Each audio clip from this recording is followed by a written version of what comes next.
Gini Pak, mohon maaf ya, kita nggak bicara dulu persoalan banjir.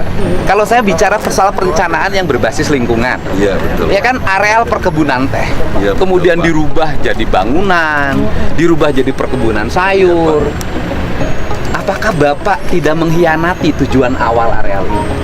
Kan Belanda membuat areal itu catchment area. Ada ya. Sehingga seluruh pertanyaannya adalah, Bapak sebagai orang PTPN, saya nanya, dari sisi analisis Bapak orang yang sekolah, ketika perkebunan sawit, ketika perkebunan teh dirubah menjadi kebun sayur, berdampak nggak pada tanah? Nah, berdampak Pak. Melihat seperti saat Itu ini, Pak. sederhana. Kalau orang SD aja, sekolah SD aja ngerti. Kalau ini dirubah jadi kebun sayur, pasti longsor. Betul. SD aja kita nggak usah sekolah tinggi-tinggi deh. SD aja ngerti. Kenapa kita yang bersekolah tinggi kok merubah? Pertanyaannya adalah keuntungannya berapa sih bagi negara?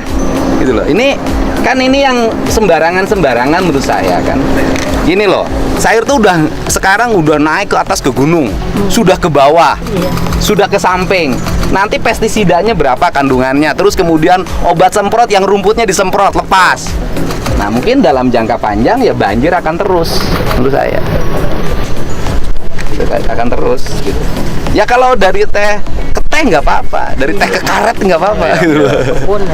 Dari kebun Tadi makanya kita tanya. Jadi memang dasar Pak konten. dengan evaluasi kemudian berkoordinasi dengan Dinas Tanaman Provinsi Jabar Pak, kami ingin juga sama seperti Bapak mengetahui sebetulnya pertanian peruntukan untuk pertanian itu kira-kira di mana yang paling cocok Pak. Karena terus terang memang usulan-usulan berkaitan ketahanan pangan ini kan terus terang banyak sekali Pak. Ketahanan pangan berkaitan dengan program sumber dana dan lain sebagainya ini kan sangat banyak dan memang diusulkan kepada kami sebagai pemegang pada saat ini untuk nah hanya memang peruntukan ini belum tuntas dan baru bahwa perlu adanya sebuah standarisasi pertanian Pak. Jadi memang seperti tadi Ibu, kecocokan lahan, kemiringan. Saudara, longsor yang menerjang lokasi wisata mata air di Subang, Jawa Barat memakan korban. 2 orang dilaporkan tewas, sementara 14 orang terluka. Pak, info. Rata. Infokan, kadi orang infokan. Sukanda menjadi salah satu korban selamat dari terjangan longsor yang menerjang lokasi wisata di Desa Pasangrahan, Subang, Jawa Barat pada Minggu sore. Saat itu ia bersama istri dan anaknya yang masih berusia 3 tahun tengah meneduh menunggu hujan berhenti. Namun tiba-tiba longsor menerjang hingga Sukanda dan keluarga terseret arus hingga beberapa meter. Mereka pun terpisah dan Sukanda berupaya melawan arus demi mencari anggota keluarganya. Beruntung mereka ditemukan selamat. Saya nunggu hujan dan redup, hujan berhenti karena saya bawa anak, nggak bawa jas hujan. Terus ada longsor kecil, begitu lama langsung ada suara gemuruh, longsornya gede, saya ke bawah. Posisinya anak istri saya masih di saung. Hingga Senin sore, tim gabungan melaporkan total ada 2 orang korban meninggal dunia akibat longsor. Jenazah pertama ditemukan pada hari Minggu atas nama Oom Komariah, pemilik warung di sekitar lokasi.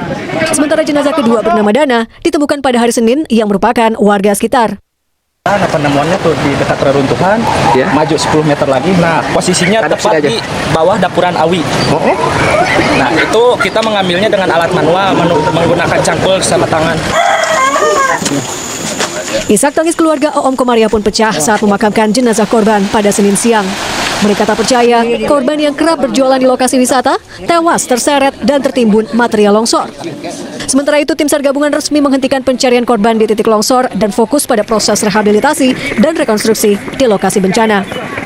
Henry Irawan, Kompas TV, Subang, Jawa Barat.